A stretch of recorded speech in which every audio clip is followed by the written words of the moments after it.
Information, Mike. Wind at 320 degrees at 6, temperature 53, altimeter 3000. People like you, organizations like RampCheck, I love you guys. 4, 5, 6. Gotta be down, ready now. You are clear for takeoff runway 21 left. Winds are calm. Stand by for the retrans on uniform. It's showtime.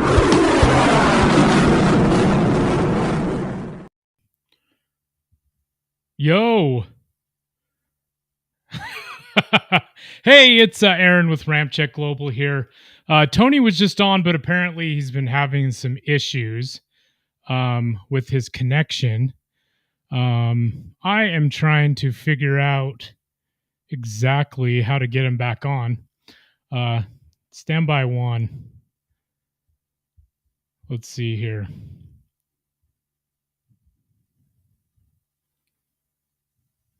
Let's try this for a second. So I'm going to jump on my webcam here. I don't know if I had another camera hooked up.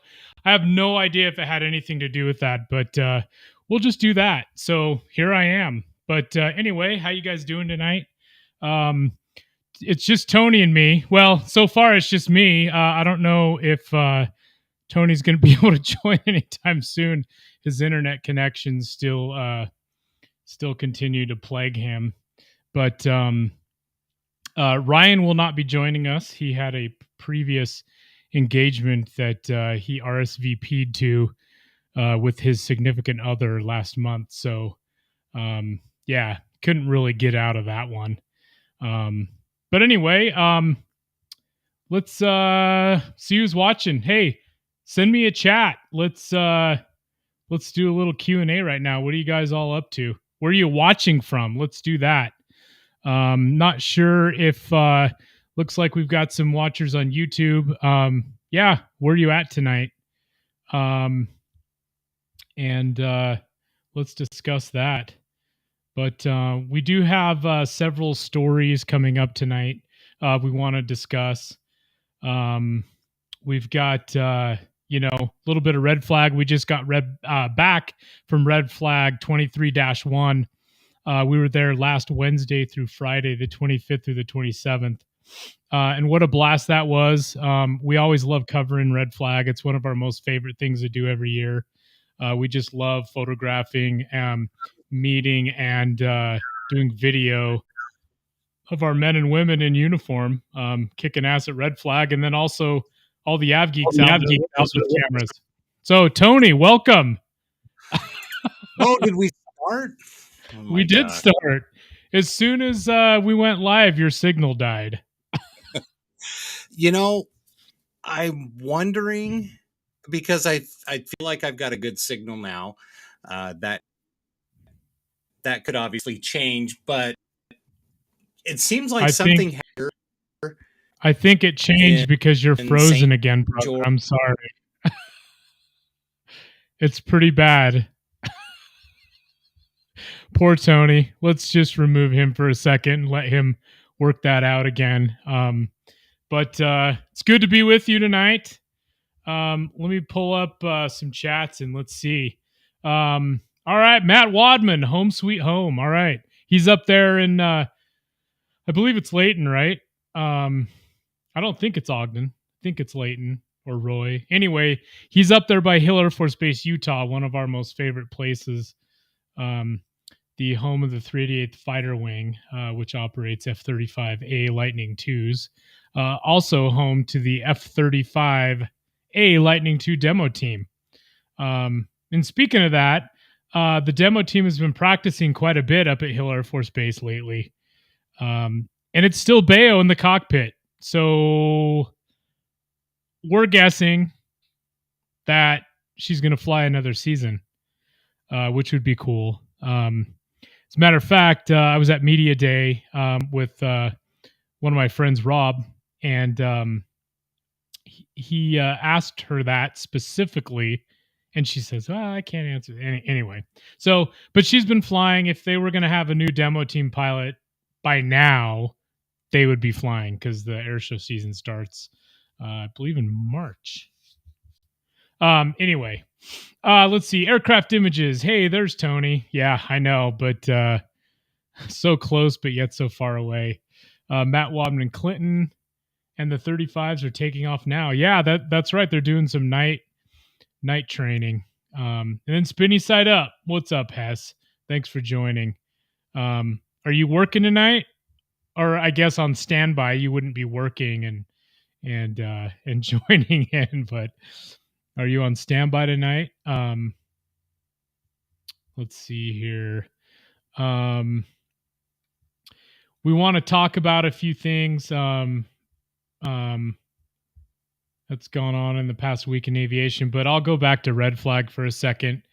For those of you that are in the military or that have participated in a red flag, obviously you know what it's all about. It's all business. You're learning how to fly and fight, if you're a crew member, crew chief, you're learning how to maintain the aircraft and launch them, a couple times a day. They usually do a daytime sortie and then a nighttime sortie. And I'm telling you, for the AVGEEK side, just for the enthusiasts and those that love aviation, and especially our military aviation, I mean, to watch 30, 40, 50 aircraft launch all within, an hour and a half. Not too many places in the world that you can actually witness that. And it's the state of the art stuff. I mean, we're talking, we've got, F-22s, F-35s, all kinds of F-16s, F-15 Strike Eagles. I mean, you name it, participates in red flag. I mean, there's this last one, they didn't have any Strike Eagles participating, but got B-52 participating. That's not necessarily state of the art. That's like almost 50 years. I mean, gosh, how many years now? Gosh, I don't know. But Hey, you're back again. maybe. Welcome. Oh, as I was saying, and hopefully I don't get interrupted again. It's like every right at 7 o'clock, the connection, the internet, and this entire neighborhood just goes completely to shit. And then after about 7:10, it comes back and it's strong and it's solid and it's stable. And anyway, so thanks for handling the first 10 minutes of the podcast by yourself, brother. Oh, you're welcome. We're just talking about red flag. We said hi to a few people that nice. That joined on in the chat. Mm-hmm. Spinny Side Up. No, sir, I'm home tonight. So he checked in with us. He's at home. So not working tonight. Really? Spinny Side Up is our good friend Hess. He's a rescue helicopter pilot for one of the local companies here in Utah. So that's pretty cool. Helicopters? I thought it was people. What? Nothing. No, I said rescue helicopter pilot, not he rescues helicopters. Okay. You missed it. Right. You missed it. I think it's your internet connection.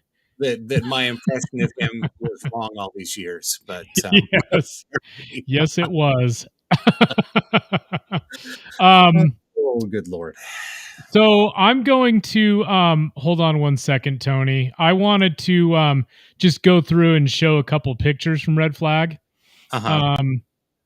I've got some photos that I'd like to go through, and maybe we can discuss them because I know that you witnessed all these too. But you mean photos like this? Yes, that was one that you took. Go ahead. That's okay. Oh, nice. So there's this one. You remember this one, don't you? Is that from that flex? Oh, well, yeah. It's a flex, but I mean, is that from the holy shit flex? Yep. That's the one. That's that first one. Before we got that awesome evening flex by the F-35. That's one of them. And for those of you that have ever been to Red Flag, and to go watch, I mean, when you've got a Viper this low, this fast, where it's turning literally in front of you, like right in front of the mountains, he's low and fast. That was absolutely. And You want to see the video version of that? Buzz the hell out of you. Yeah, for sure. Okay, I'm going to show it right now. Here it is. You got it.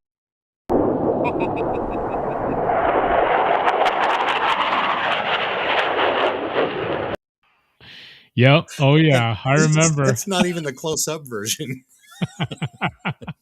I know. And what was cool is we were live streaming on Instagram. And it's a little bit easier to live stream on Instagram from our phones.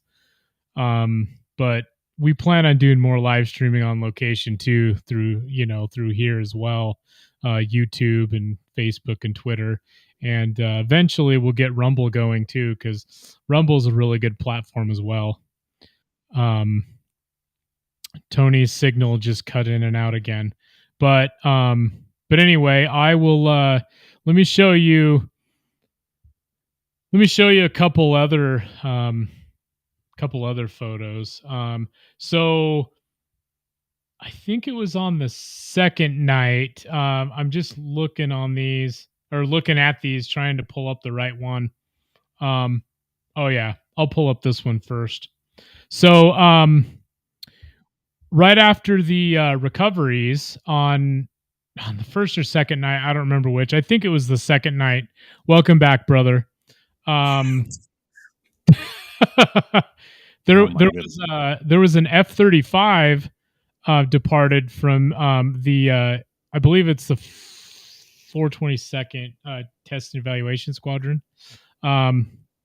F-35 departed in the evening, and there's one shot of it. I mean, the colors around Las Vegas and Nellis Air Force Base are just amazing in the evening. So we always try to hang out until it's just too dark, because you never know what you're going to get. And if it is dark and there's B1s participating in Red Flag, we always stay for that.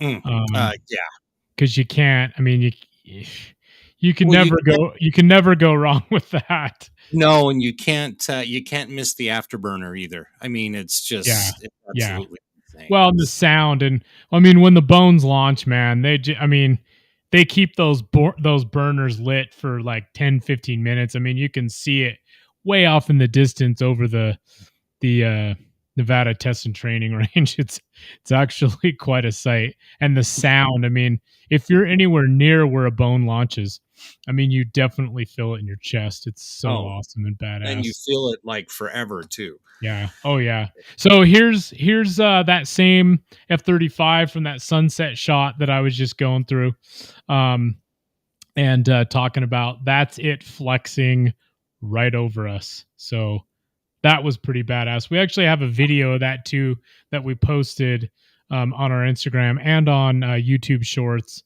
that you should go check out. So, and speaking of that, if you don't follow us already, at RampCheck Global, that's where you can find us.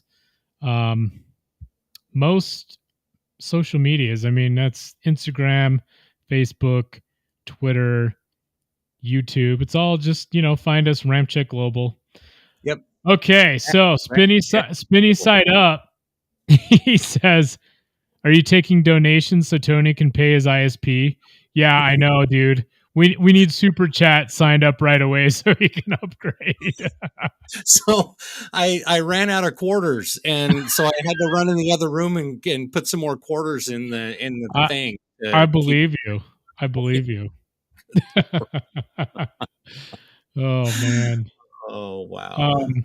I've got a couple other photos. Since we're just on the red flags subject, we might as well just kind of talk about it a little bit more. Yeah. I mean, so I've got another photo here, and just think, like, there's not too many bases in the world or too many locations where you'll see a formation like that during operations. I mean, is that Ghost in the formation? It is. It's Ghost. Yeah, that's what I thought. Wow. And then an F-22 Raptor, and yeah, man, it's just okay. they did that flyby because they knew we were down there. Yeah. There's no other reason for them to do a red flag legacy flight like that. Yeah, I know. I mean, that's pretty much what that was. Let's see here. I'll pull. This is a really cool one. This one. So was it the first night, brother, where the clouds were really good in the evening? Gosh, the days just kind of meshed together after you're there for a few days, especially in Vegas. You know what? I think it was the first night because I thought that Ryan took that C-130 video right before we went on to do the podcast. That's right. That's right. Yeah. Okay. So KC-135, got to give the tanker some love.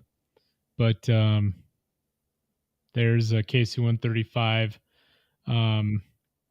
on short final out turning from base to final for runway 3 left at Nellis. This is when we're down on the south end of the base catching the recovering aircraft. But yeah, so there's KC-135 there. I've got, what else should I show? I've got a quick little video I want to show too. It's only like 19 seconds long, but I'll show it to you here in a second. Get your next one queued up, and I'll get this one ready to show. Yeah, let's do it. Let's see. Oh, you want me to do it now? Oh, I thought you meant that you had it queued up. So no, that's cool. Yeah, no, it's ready to go whenever you're ready. So okay. All right. I've got my next one. I've got my next one queued up. You got your next one ready? Yep. Okay. Yep. I've got mine too. So let me see here. So I had to restart my computer, and all my windows and tabs are in a million different places. So, so yeah, just bear with me for just a second here. Okay, here we go. Here we go. We're gonna go to full screen on this one. All right. Let's see. Let's do it. Start over. Here we go.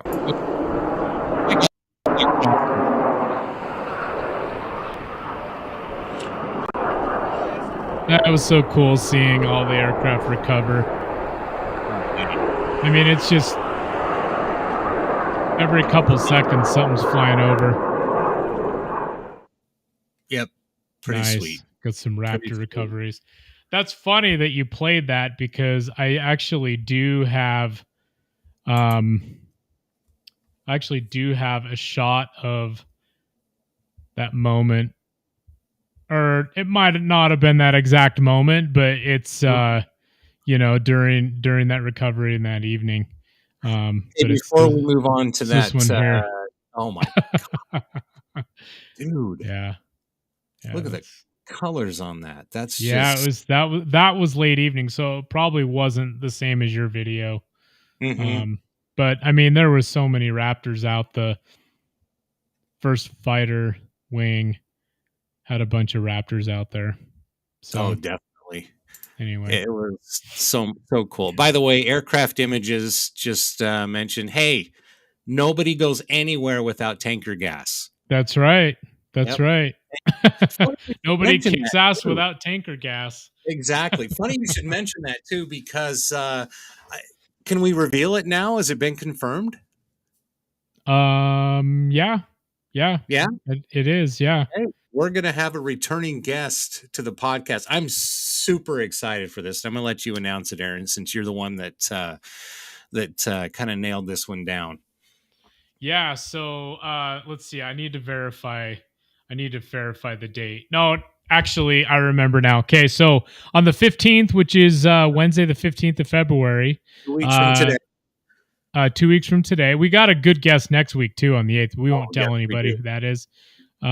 Because we actually just kind of finalizing it, so I don't want to reveal it yet. But anyway, yeah, Sluggo. Yeah. If you guys, we had him on the podcast a couple times over the years. Mm-hmm. Sluggo is retired Air Force KC-135 tanker pilot, and he has one of the coolest books. He actually has a really great podcast as well, Tanker Pilot, and I tell you, he goes into detail over so many experiences that he had when he was in the military and when he was flying tankers, and talk about, photo opportunities. He said he kept his camera with him at all times. And I mean, it proves it when he goes through and shows you. I mean, we've sat down at restaurant, and he brings his laptop and he's like pulling up all these shots, and we're just like, it's like F-14 Tomcats, F-4 Phantom Wild Weasels, and our jaws are just like, oh my god. Well, the cool thing about having him back on the podcast is because obviously the previous versions, they were all audio, and so oh, these are cool, this is cool, this is cool, and we posted a couple of those pictures up on Instagram. We can show this while he's talking about it, so I'm super excited. That's why, in all honesty, brother, I mean, it's one of the reasons why I've been so excited about doing the live streams and the video podcast, because we can actually, show people what we're talking about. And those of you that are still listening on audio, we still love you too, but unfortunately you got to come over to YouTube, whatever, to see what we're talking about. And of course, speaking of that, go over to YouTube. If you're an audio listener, just subscribe, hit that notification bell, and then that way you'll know. And then when you have time, because the cool thing about the live stream is it's always up there, even after we're done. So you can catch it at any time you want. You don't have to just watch it when we're live. You can watch it later as well. So super exciting to have Sluggo back. If you want to get familiar with Sluggo, or if you want to just do it cold, it's up to you. But you can go back to our audio version of the podcast, which of course is available on Apple, Spotify, Audible, Google, Pandora, anywhere you get your podcast, basically. The episodes are Sluggo Sends and Sluggo Sends Part 2, I believe. So, that was super original. Almost as original as the F-15EX Eagle 2. Lame. But yeah, catch those episodes, or if you want to just go jump in fresh, you can do that, or you can get his book, Tanker Pilot, which is freaking amazing. There is an audio version of it available as well if you want to check that out too. So so speaking of Sluggo, so I pulled up his Instagram. Anybody wants to go follow him, at Tanker Pilots, markasara.com. Great dude. This is a cool picture. It's got his book. Oh, nice. It's got his book in the cockpit. There you go. Nice. But anyway, I mean, you can see some of these photos look at that Tomcat, dude. Oh, he has a pretty cool story about that, doesn't he? Oh yeah, absolutely. Yep. I mean, you got Vipers. I mean, here's an F-4 Phantom. Oh, look at that black smoke. F-15. Yeah. That's the old KC-135. That's for sure. Mm-hmm. Awesome air-to-air, refueling mission photos. I mean, look at this. Look at this Tomcat photo. I wish I could blow these photos up a little bit bigger, but I mean, look at that. Wow. Right off the catapult, man. Right there. Yep.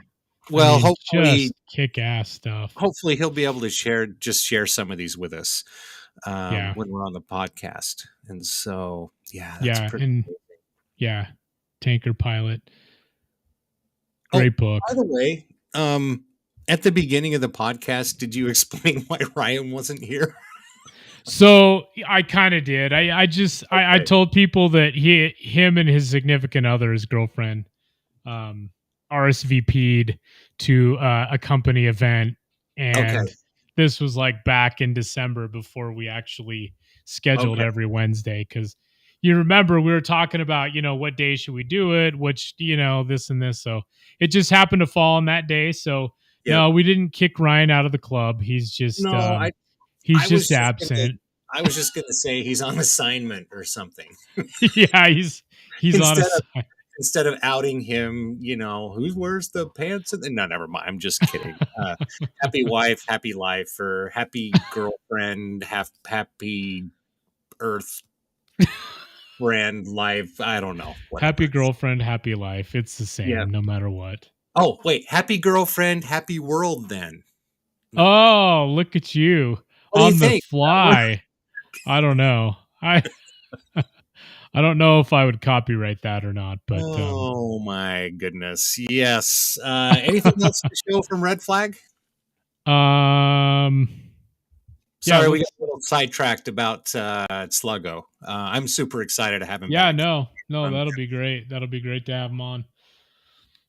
Let's see here. I mean, I do have several. Dude, excuse me. Good Lord.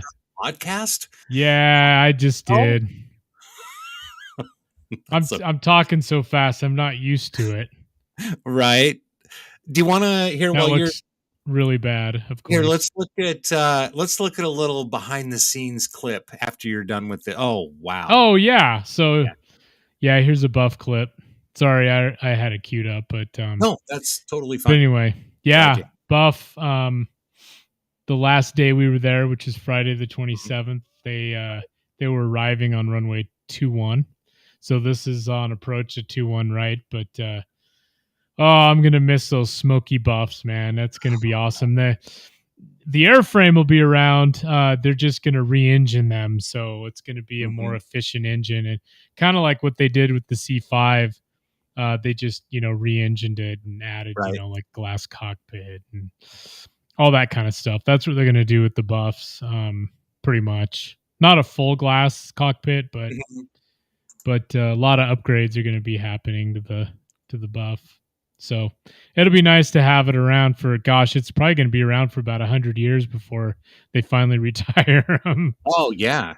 Yeah. It's amazing just what they're doing as far as keeping the airframe itself going. Yeah. We'll just put new engines on it. How do those airframes last so long? Well, I know because I've been in the military. I was a crew chief briefly on a KC-135. But just the maintenance that they go through is absolutely insane. So well, and back in the 50s, man, they over-engineered things. And that, I mean, the buff is a testament to that because, I mean, well, so is the longevity. The 707 airframe, which is still, the KC-135, exactly, the E3 Sentry, or the AWACS, or I just love it when you see one AWACS and people are like, "Oh, look at that AWAC." That AWAC, I know. No, it's not plural. It stands for Airborne Warning and Control System. Right. So, yeah. So if you see one AWACS, it's okay to call it an AWACS. You'll sound like an idiot.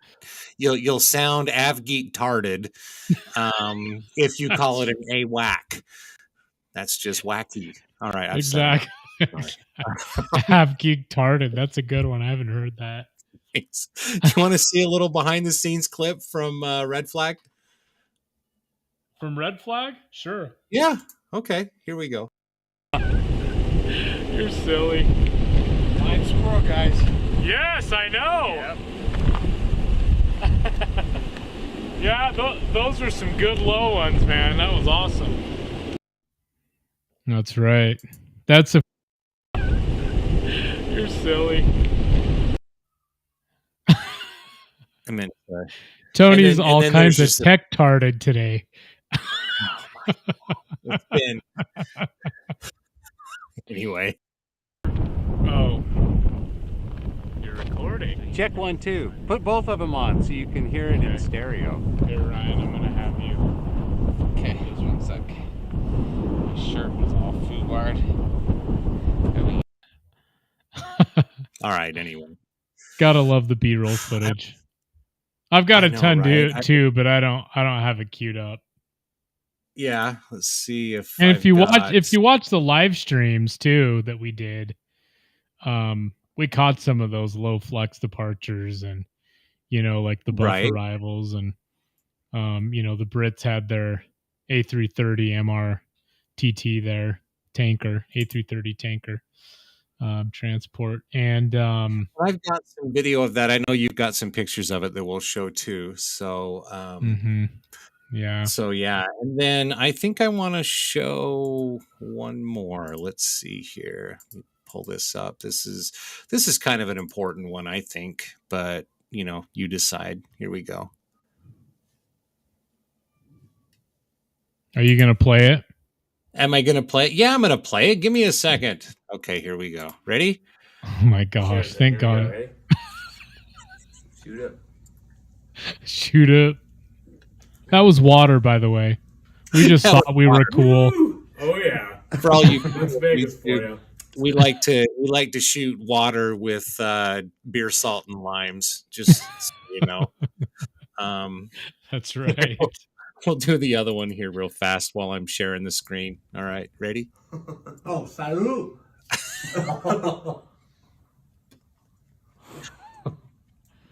Oh fuck.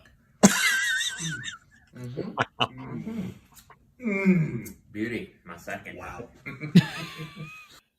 So basically, Ryan was the one that got water hammered. Right. He's doing all the shots in the different videos. He was in there for both shots. Yeah, just notice he was there. And then one more really quick one. So this is what That was freaking awesome. remember that was another?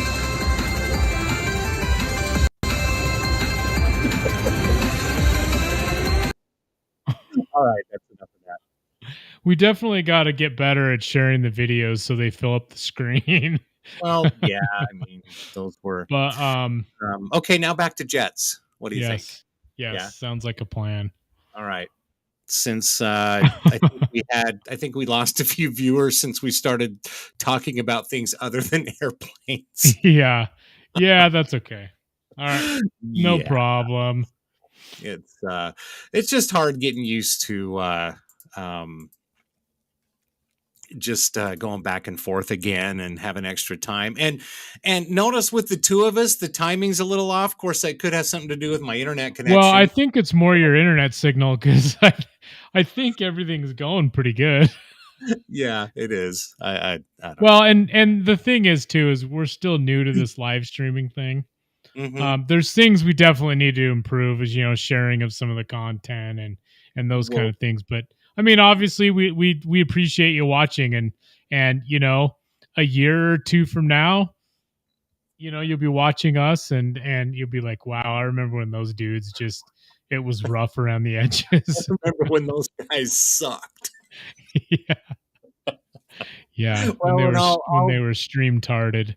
I'll make sure that I have more quarters. Yes, please.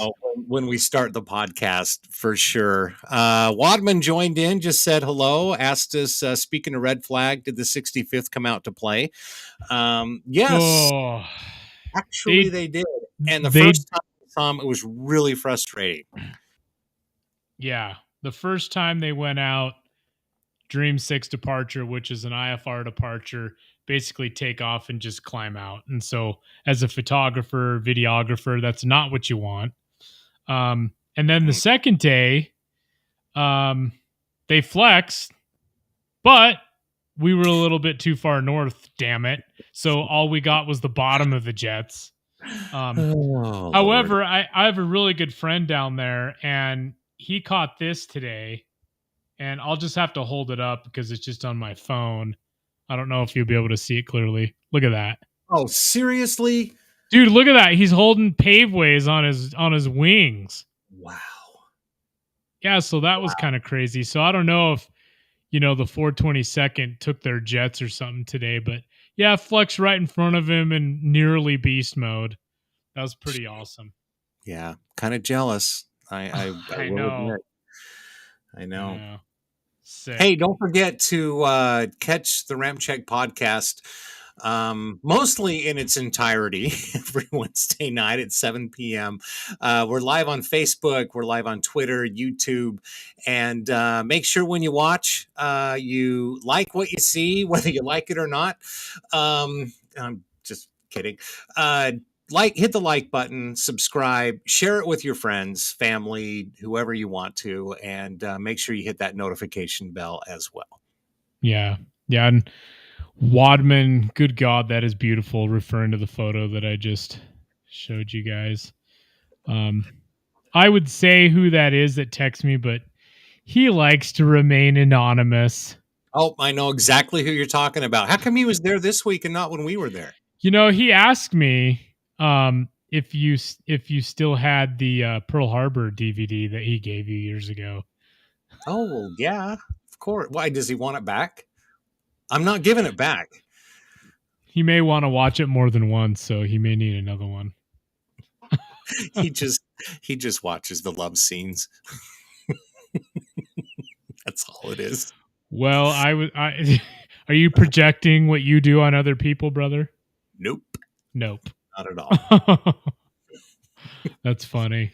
That whole damn movie is a love scene, basically. I don't know what the hell Michael Bay was thinking, but yeah, that I'm the king of the world scene just didn't need to be in there.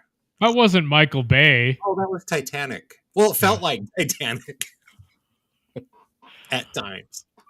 There was some cool action too. It wouldn't be a Michael Bay movie without a shit ton of explosions. What movie are you talking about? I'm just kidding. Oh, Pearl Harbor this time? Yeah, okay. Of course, anyway. I'm talking about Pearl Harbor. Okay. That's you started talking about anyway. Whatever. Cool movie though. Love the history of Pearl Harbor. Yes. And the Doolittle raid, which was right. badass. Yeah. But anyway, yeah. So, any stories we're going to talk about tonight, brother? Yes, a very sad one, in fact. Did you bring your tissues to the podcast? So I just want to show them first. And then we'll actually take a look at the story. But so yesterday, January 31st, 2023, the final Boeing 747 to roll off the assembly line or the production line in Everett, Washington, was delivered to Atlas Air. And wow. God, look at that picture. By the way, Lucas Souza of Simple Flying. Great shot, dude. Nice. Yeah. Oh, let me point out something too, really quick before we read the story. I wanted to. I was looking at some old pictures because I went up to the museum up in Boeing Field in Seattle, of course. Oh, and that's cool. Pictures of the very first Boeing 747, City of Everett, the first one to roll off the assembly line, or the first one that flew, I guess is how to put it. But okay, look at the engines right now on the 747-8, the Intercontinental Freighter version, I guess, versus the freight, the 8F in that photo, right. And then look at the old ones. I know those classic old Pratt and Whitneys, right? Little bit of a difference, wouldn't you say? Wow, yeah. That's just crazy. Yeah. Yeah, here's a front view of it. Yeah. That's so cool that Boeing still has the original first 747. Oh yeah, and if you haven't been up to the Boeing Field or the museum at Boeing Field, they do have a Concorde there. They have the Boeing 707 version of Air Force One. And that's the interior is all preserved and everything. You can go inside. You can go inside the Concorde. They've got an F-14 Phantom, F-14 Tomcat right in front. F-14 Phantom, dude. I don't know what the hell's going on with me tonight. But there's an F-4. There's an F-14 Tomcat right outside the museum. There's I think if I remember right, there's a B-47 up there as well. But so here's kind of the front view. But this story is from Simple Flying. Today, Boeing delivered the final 747 ever made, 747-8F freighter to Atlas Air, the world's largest operator of 747s. They've got 51 of them. the delivery closes the door on more than 5 decades of Boeing history. The final delivery is one of the most iconic aircraft in aviation history, whose variants include passenger, freighter, business, military, civil aircraft. Nickname, of course, the Queen of the Skies. The 747 was the original jumbo jet. After more than 50-year production run, the final aircraft rolled off of the production line last month on December 6th. So, Gosh, 50, So, 55 years?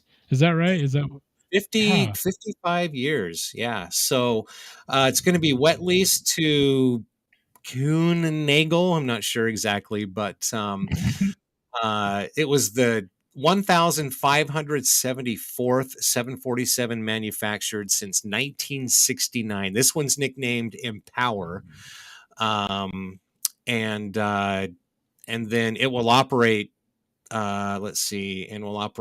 was nicknamed Inspire, which, okay, I'm not sure exactly what that paragraph meant.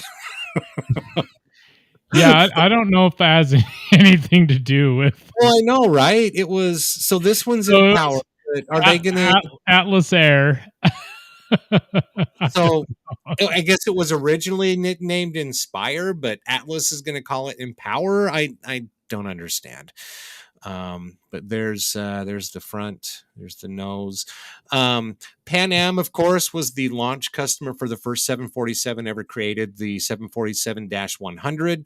At the time of development, Pan Am placed an order for 25 of the jumbo jets. The first aircraft delivered in January 1970, christened by First Lady Pat Nixon, and it was nicknamed Clipper Victor. Wow, so that's cool. Yeah. So for this occasion, and because I knew that we were going to talk about the 747, I wore my 747 shirt. Oh, nice. The sunset shirt. That's awesome. Shirt. These actually aren't on sale right now on the website, but I need to get some back on. But we might have to bring those back, huh? Yeah. These sunset edition shirts turn out pretty cool. Colors are great. Just silhouette of your favorite aircraft. I designed a bunch of them. Yeah, man. So I mean, when anybody and everybody knows what a 747 is, right? You don't even have to be an AVGEEK. You don't even have to be a pilot. You don't have to be into aviation. Most people know what a 747 is.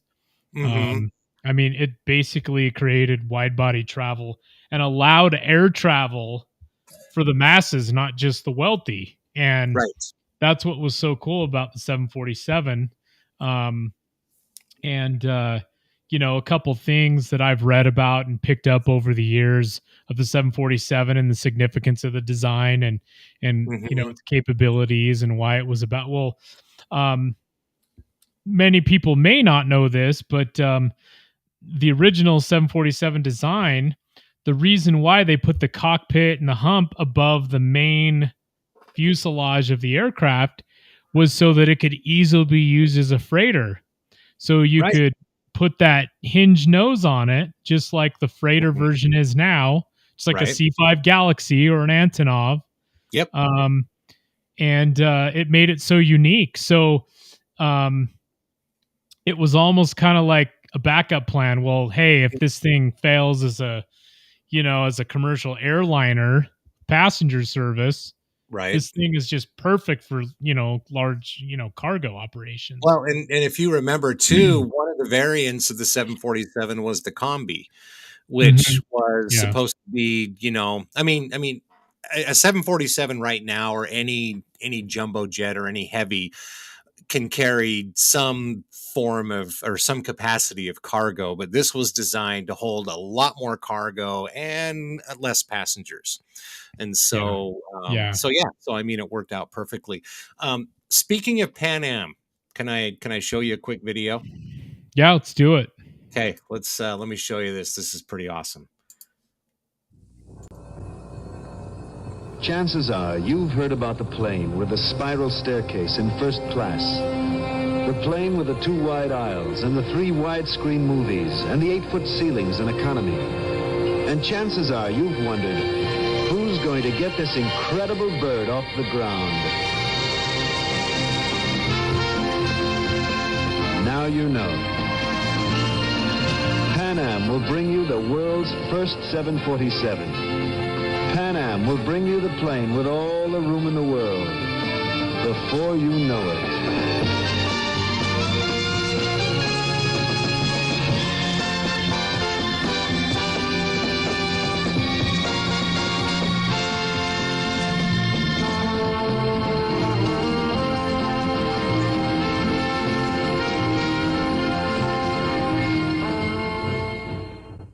Not bad, huh? What happens when the prostate enlarges and the urine channel gets tight? What the hell are you watching? I swear God. to God, I had the autoplay turned off. Oh my gosh, that was just terrible. So apparently the algorithm is sending you videos, medical videos of prostate. It knows how old I am. Holy shit. Wow, that is hilarious. Oh my God. Let's bring up a comment, a chat. Aircraft images, 747s are always beautiful. Never gets old spotting them. Totally agreed. No, absolutely. Always love 747s. Yep, me too. Me too. I have another one that hopefully without the prostate. Unless anybody needs some help, I can always let that play. So. I think most of the watchers tonight are well under 50. Yeah, probably. So I just because of the 747, the final delivery, I found a few videos that just back from when it was in its day. So here's another good one to watch. Captain Jack Bell, First Officer Steve Carter, Second Officer Len Rossman fly for Delta Airlines. They fly the Delta 747, world's largest jetliner. And this is what things look like in the cockpit. Captain Jack Bell is one of the 3,100 pilots who fly Delta's fleet of 176 jets and carry over 2 million passengers each month. Jack Only Bell started out with 176 Delta jets? flying That's DC-3. hilarious. Now he's Right. sitting in the captain's seat of a Delta 747. He has When I over worked for SkyWest, we had 29,000 more hours aircraft and than 10 million air miles under his seatbelt. He's a highly skilled professional. One of the 26,000 people who make Delta the airline run by professionals. When you're flying, it's nice to know there's a Jack Bell up front. It's nice to Delta know is there's a ready Jack when Bell you up are. front. I know the guy's smooth talking. That's so pretty funny. awesome. Yeah, I've got one more too, and this is actually my favorite one of all of them, of all the 747 ones. I kind of did some searching today. It was kind of cool. Let's see here. All right, one more here to show. Let's see. Yeah, I've got a pretty cool image to show from today as well when you're done. Cool. And I actually remember this commercial. How You tough is a Chevy pickup? That's an old Chevy, man. Yes, it is.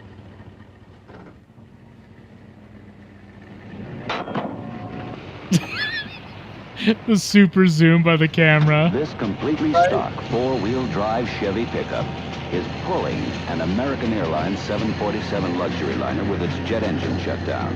Over 460,000 pounds of airplane.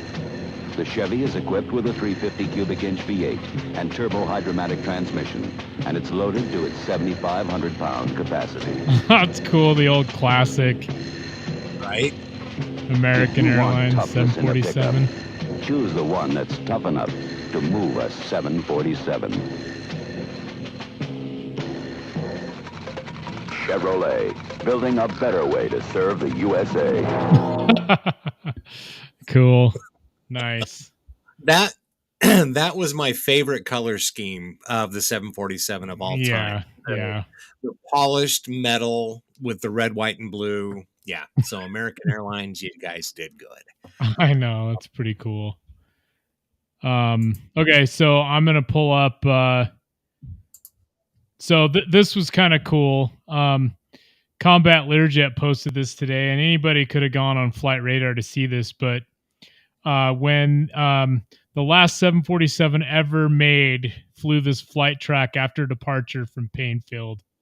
Pretty cool. Oh, wow. Look at that. Okay, you think he really did that? No, it's real. A lot of people have posted it. Yeah. Well, yep. I mean, can you think anybody can manipulate like Flight Tracker? They really did that? Yeah, they did that. You can actually go.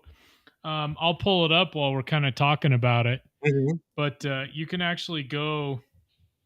You can go on Flight Radar, and you can look up the actual flight and replay it. And yeah, that's pretty dope. It's awesome. There's a lot of people. I mean, there's military jets that have done dicks in the sky before. There's people that have done Christmas trees. There's people. It's not that uncommon. I mean, it's not that hard. You just got to plot it in your computer. Yeah, I'm telling you, that was probably about 45 minutes of programming in the ACARS for the aircraft to do that. Yeah, that's pretty sweet. Pretty sweet. So I have some kind of some interesting information here. I was doing a little bit of research on the 747. But let me show you this really quick. Sure. I need to enlarge that. Sorry, guys. Let's see. So as of and this is according to Wikipedia. I hate to get information from the Wikipedia, but I mean, I guess they do have some accurate information out there. As of July 2020. So that was obviously, almost 3 years ago, but I haven't heard of anything since then. Total of 61 Boeing 747s, or just under 4% of the total number of the 747s built, first flown commercially in 1970, have been involved in accidents and incidents resulting in a hull loss, meaning that the aircraft was either destroyed or damaged beyond economical repair. Of the 61 Boeing 747 aircraft losses, 32 resulted in no loss of life. In one, a hostage was murdered, and in one, a terrorist died. I like how they put died. How about a terrorist was killed? Yeah. Some of the aircraft that were declared damaged beyond repair were older 747s that sustained relatively minor damage. I just thought that was kind of an interesting, for sure, trivia note. But there's some really interesting stories. I remember they give a brief outline of every 747 and how it was lost and what happened to it. And I remember several of those things. I was actually working at Denver International Airport the day that the TWA Flight 800 exploded after takeoff out of JFK. I remember hearing about that when I was much younger. Gosh. Yep. What year was that? Do you remember? Yeah, I can tell you right now. It was 1996? 96? Let's see, it was... Man, the documentaries that are out there are pretty awesome. There's some crazy ones out there. Let's see. See, we got a comment here from Oliver Hinton. That's rad. Cool. Thanks for watching, commenting. We love chatting with everybody. Spinny Side Up. I watched it live. Yeah, the 747, the track, because Hess actually texted me about it earlier when I was driving. And he did. I'm glad he did, because I wasn't watching it live at the time. But that's cool. That's cool. Oh, by the way, just going back to TWA Flight 800. Yeah, July 17th, 1996. 96. That's what I thought. Yep. That's Yep, crazy, man. 1996. I know, right? Man, what those passengers must have gone through, especially the ones that didn't die until they hit the water. Wow. Oh, jeez, tell me about it. Unbelievable. And then I remember the one over Lockerbie, Scotland. Mhm. I was alive for that. Yeah, that was Pan Am. Yep, that was Pan Am. And I wanted to find this, and I thought I made a note of it, but apparently I didn't. That one of the hulls that was actually lost, what I can't remember if it was an accident or if it was terrorism, but one of the hulls that were lost from Pan Am was the original one that was delivered to Pan Am. The Oh, very really? first. Oh, wow. Yeah. It wasn't So, retired and scrapped. It was actually yeah, it was damaged actually lost. and written off or Actually, something. all lost. And it's funny too because in this Wikipedia page, there's it goes by decade, Mhm. and if you look in like the 1970s, the first two of them were terrorism. There was hijacking. It was just so Yeah, crazy. well, it's a big target, man. Mm-hmm. That's what you do when you're a coward. Yep, exactly. I just thought that was interesting. So Yeah, that is interesting. So I wish I could share this on my screen, but I don't know. Maybe you can see that. See that's the flight track yeah, today. The replay. Look at that. so cool. And the reason why it's already superimposed there is because when you replay it, it shows the flight path from the day. So Right. Okay. that's pretty cool. Man, I sometimes I get airsick, but flying that thing like that, man, that would have made everybody airsick. They didn't do it that fast, did they? Never mind. Sorry. That's sped up. You tech tard. Come on. What? Come on now. Kidding. Anyway. Just want to remind everybody, if you haven't yet, please like, subscribe, and share. We'd love to build this AvGeek community here at the RampCheck podcast. Absolutely. Hit that notification bell as well. YouTube, Facebook, Twitter, live every Wednesday night, 7 p.m. Mountain Time, as long as Tony brings all his quarters. And you can also rewatch it anytime you want on YouTube. And of course, we'll have an audio version of the podcast up typically every night right after we end the stream. Oh, jumping back to Red Flag.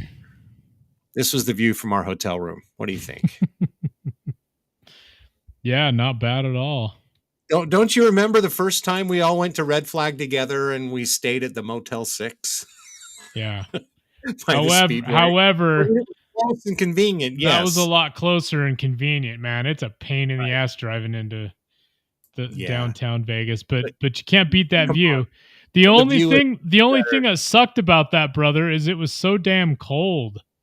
It was cold. We really couldn't enjoy the balcony when we were, at night. But, yeah. Oh well, that's I all know. right. I know. Go out there, grab some cigars, and not smoke them on YouTube. Anyway. Yeah, that's funny.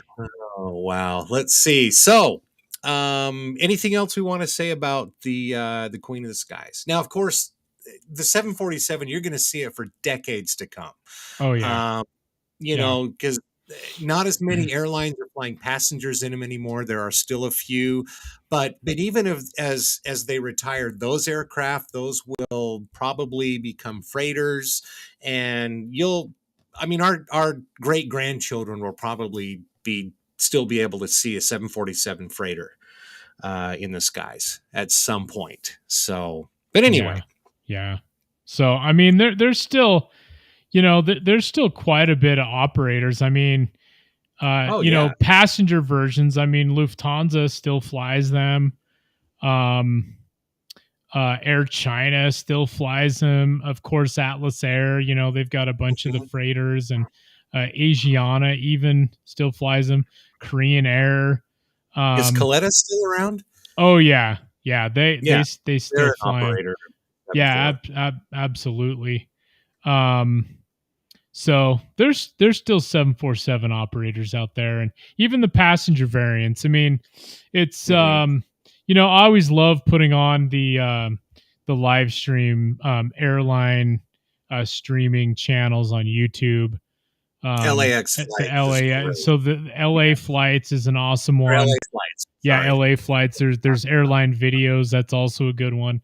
But I love it because at LAX, I mean, you'll see those passenger variants in and out all the time. I mean, the Lufthansa 747-8 Intercontinental is always in and out of there. Korean Air's 747-8 Intercontinental is always in and out of there. And then you see basically every variant of cargo 747s that are being used today. I mean, mostly the 747-400 freighter or converted cargo, you know, and of course the 747-8 freighters. But I mean, it's the sexiest airliner ever, really, if you think about it.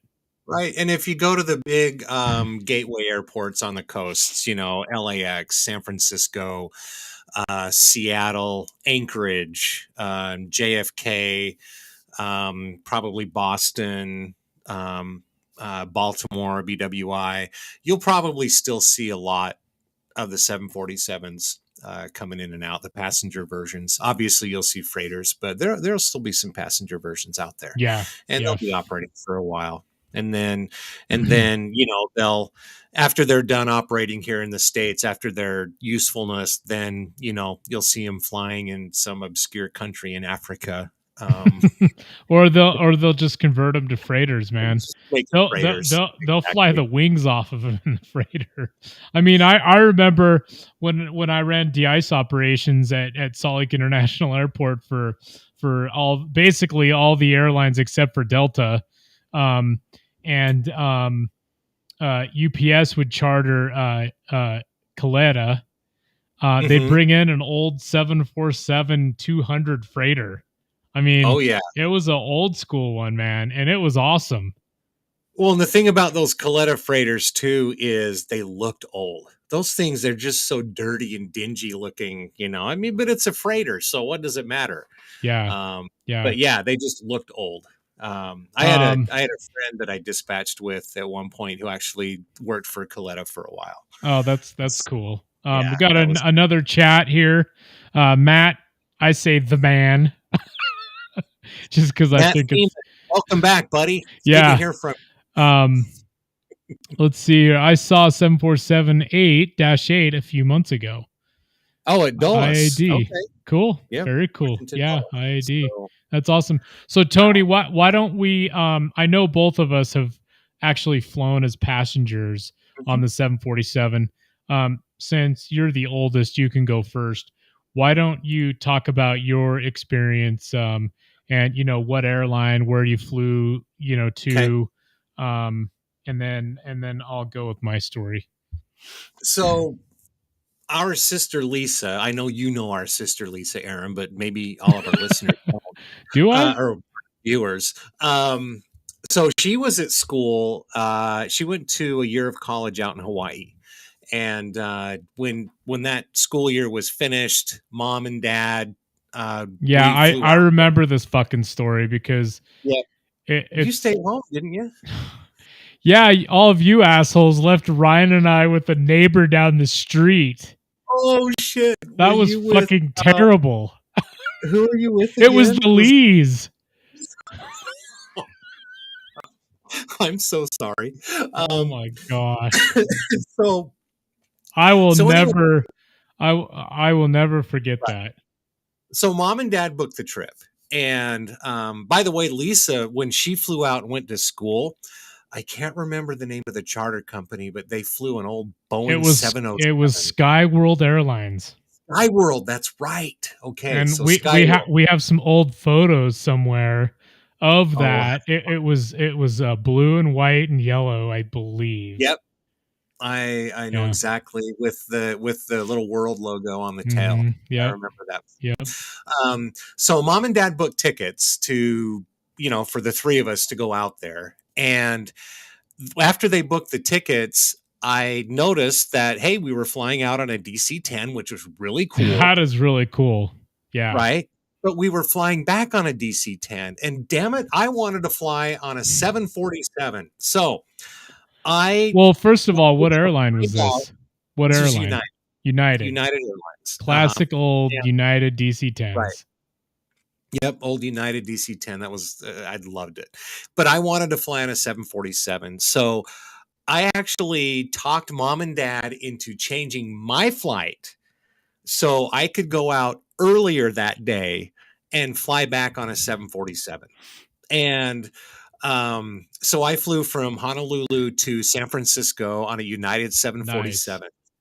And I remember, and if you've ever flown to Hawaii from the mainland, it's like all the flights going out to Hawaii are just packed.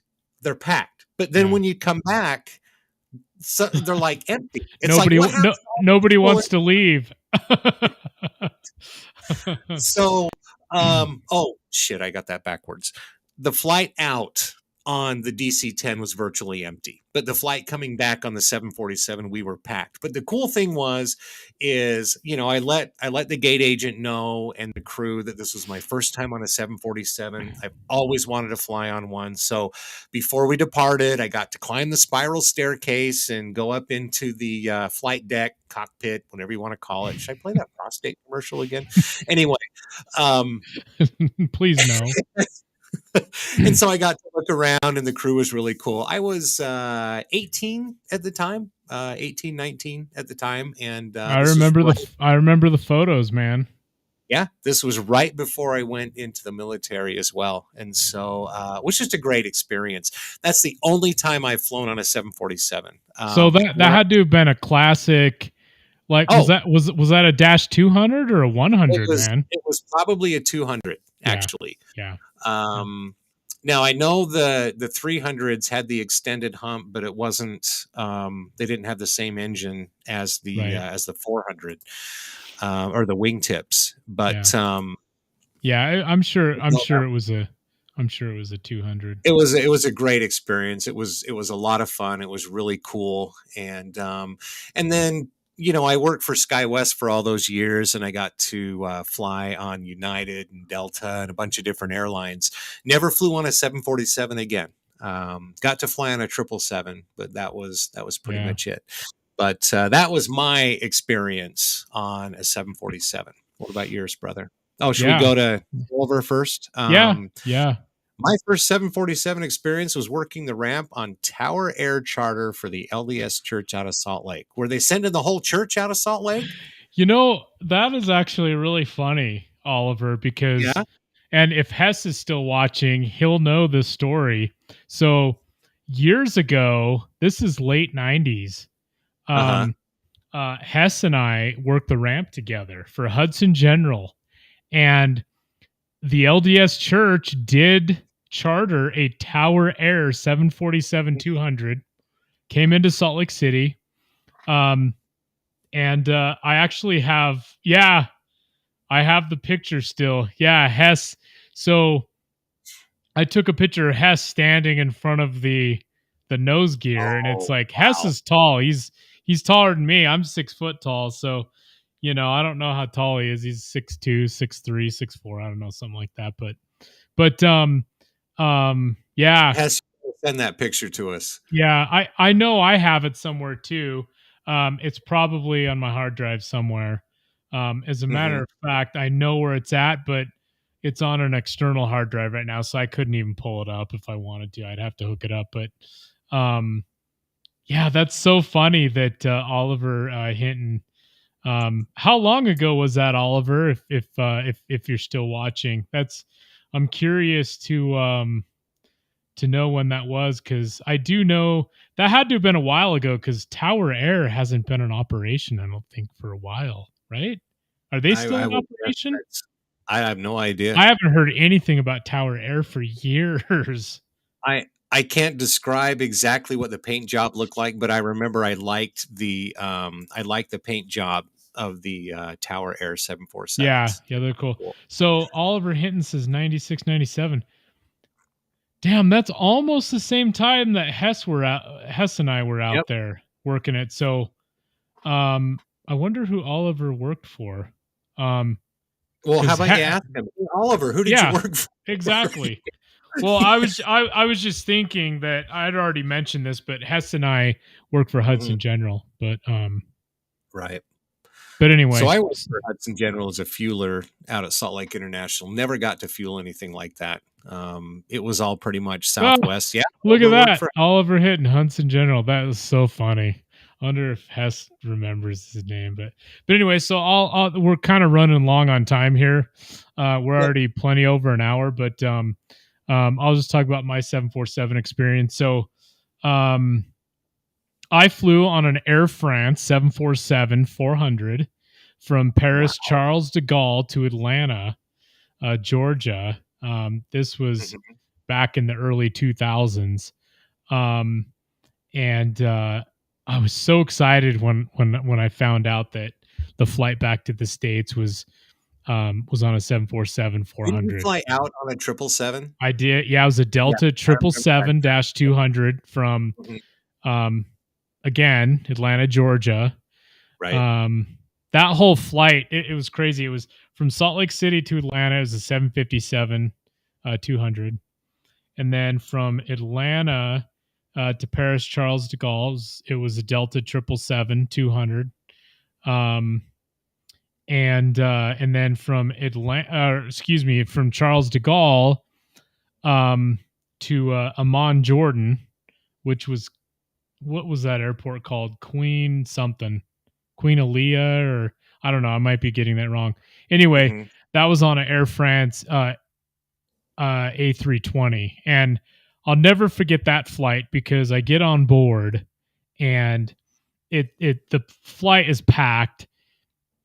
Of course, it's a warm day out, so the sun, and I reach up to turn the air on, and Air France didn't buy the overhead air for their damn Airbuses.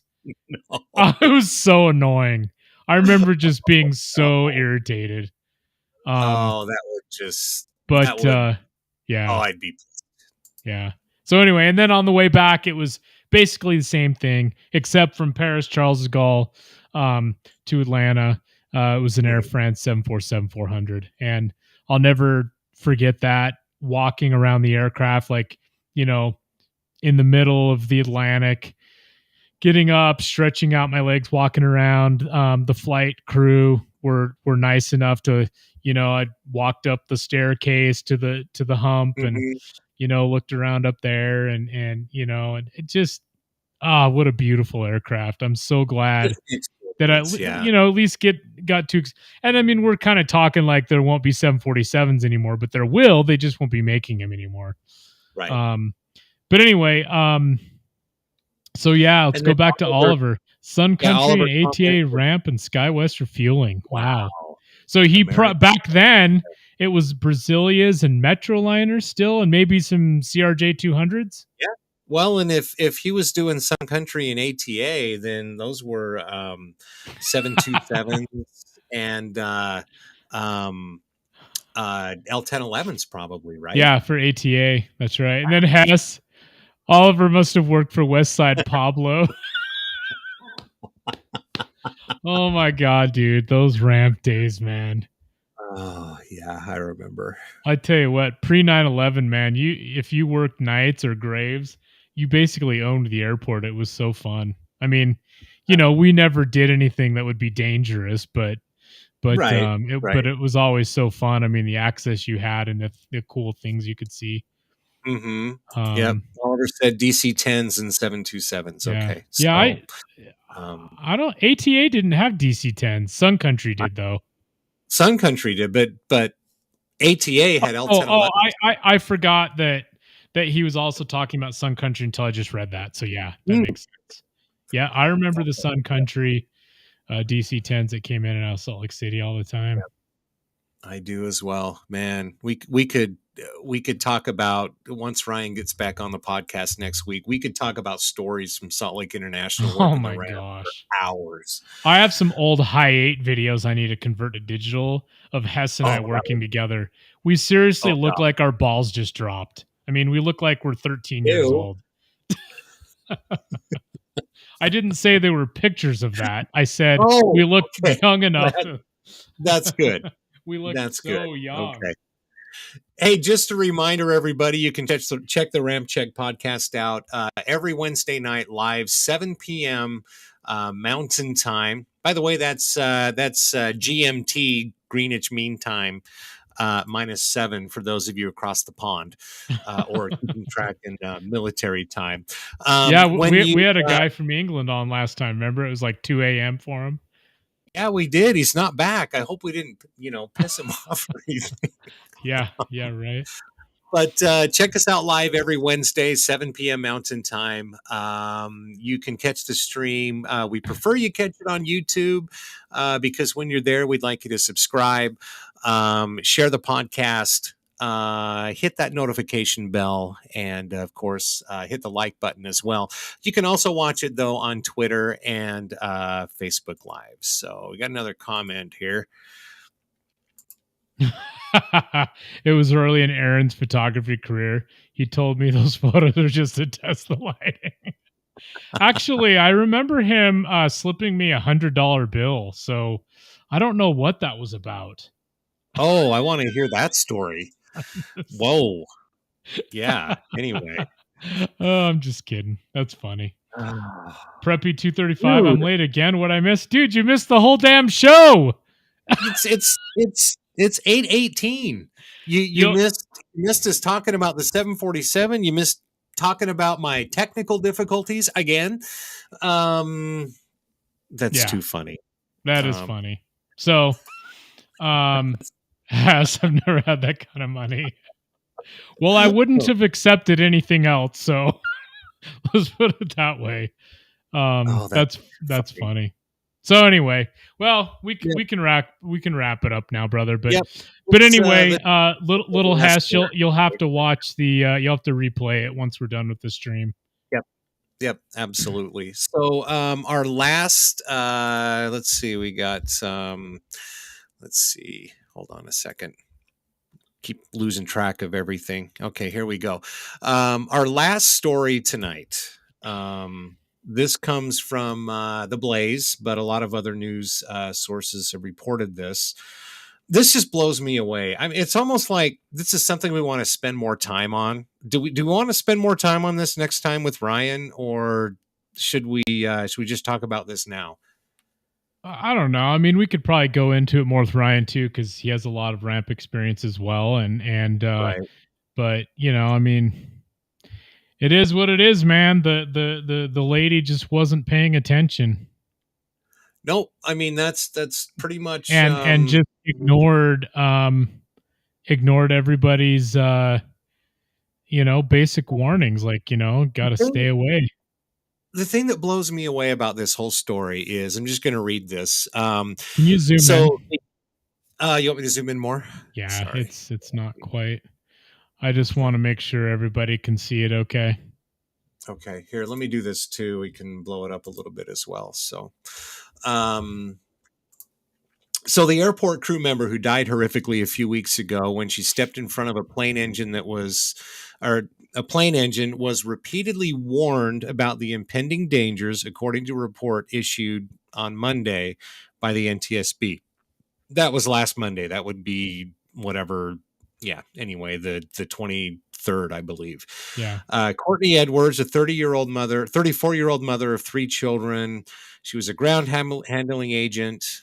Shortly before 3 p.m. on New Year's Eve, she and other ground crew members gathered for 2 safety meetings because the captain of an approaching plane had radioed ahead to warn everybody that he would keep the engines running for a 2-minute cooling off period after the plane landed. The APU had apparently not been working on the airplane. So yeah, and I've had that happen many times too. Oh, I know, right? While I was working the ramp. Crews were instructed to steer clear of the engines until they had been informed the engines were no longer running and the yellow warning light had been turned off. After the Envoy Air EMB 170 plane from Dallas landed and the right engine was in the process of powering down, the plane's first officer even opened his window and reiterated to crew members that the engines were still running. By that time, one crew member had noticed that Edwards had already been nearly knocked over by the plane's exhaust. So if I'm reading this correctly, she got sucked in by the same damn engine that she nearly got blown over by when she walked behind it. Yeah, unfortunately, and we don't know what I was don't going on in understand her mind, but I mean, that's right then and there.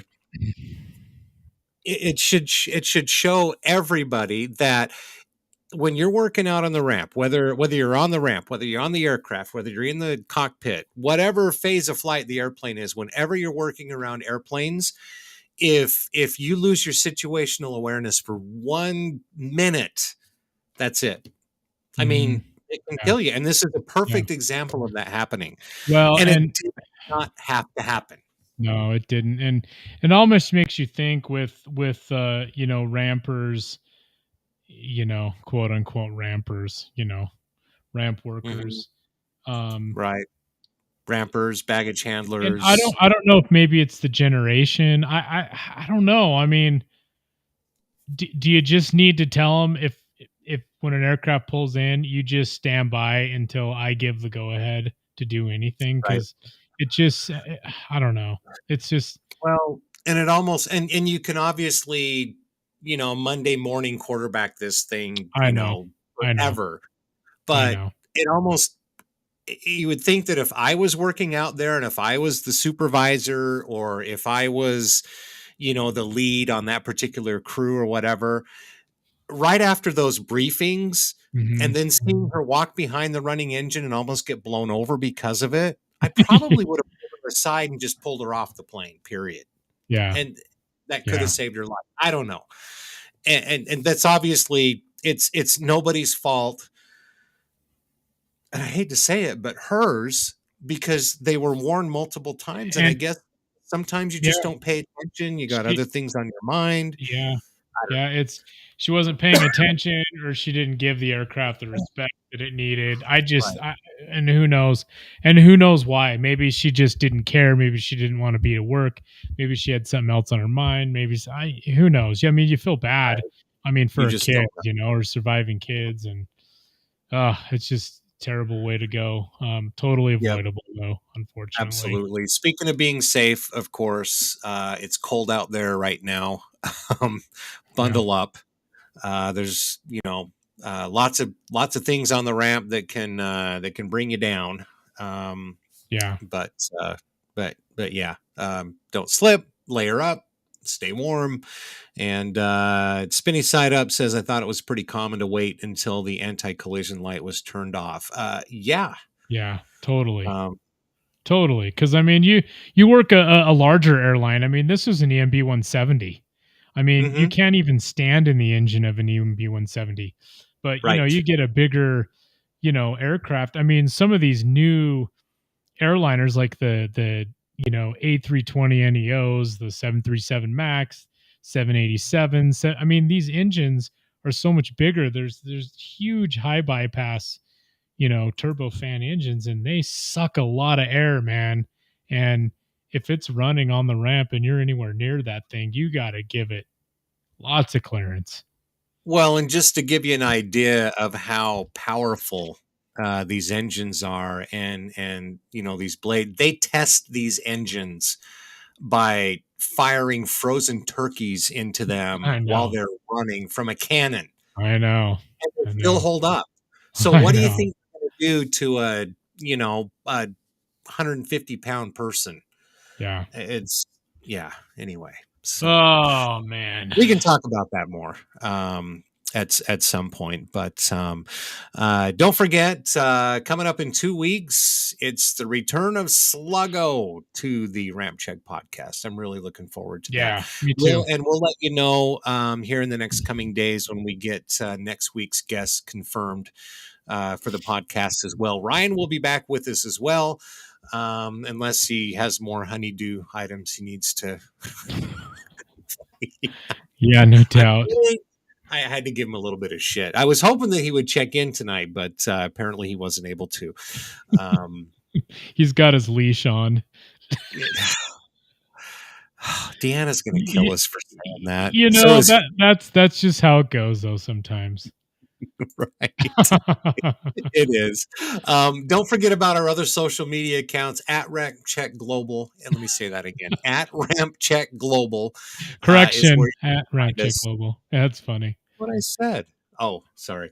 I was Lots just more. We'll be posting more videos, more photos from Red Flag 23-1. yeah. Just keep an eye on those.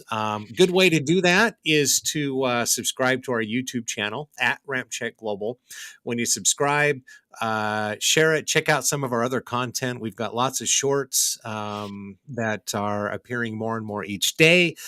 And of course, our full length videos. We've got the podcast, other things as well. Like, subscribe, share, hit the notification bell, and make sure you join us every week, every Wednesday night, 7 p.m. Mountain Time for the RampCheck podcast. Just wanted to get that in there, brother. Great. Good job, brother. Thank you. Thank you. Unless we've got anything else from our viewers tonight, thank you again for watching. If you jumped in late, like Little Hess, of course, you can watch the podcast on YouTube after we end the stream. And of course, you can listen to the audio version of the podcast on pretty much every podcast platform out there. So for me, I'm Tony. Catch me at TRumFollow. Maybe someday I'll get another Instagram account, but I'm having too much damn fun on the YouTubes right now. So I'll just stick with this for a while. Yeah. But that's it for me. Aaron, anything else? Yeah, you can follow me at Aaron RumFollow pretty much anywhere. Instagram, Twitter, Facebook.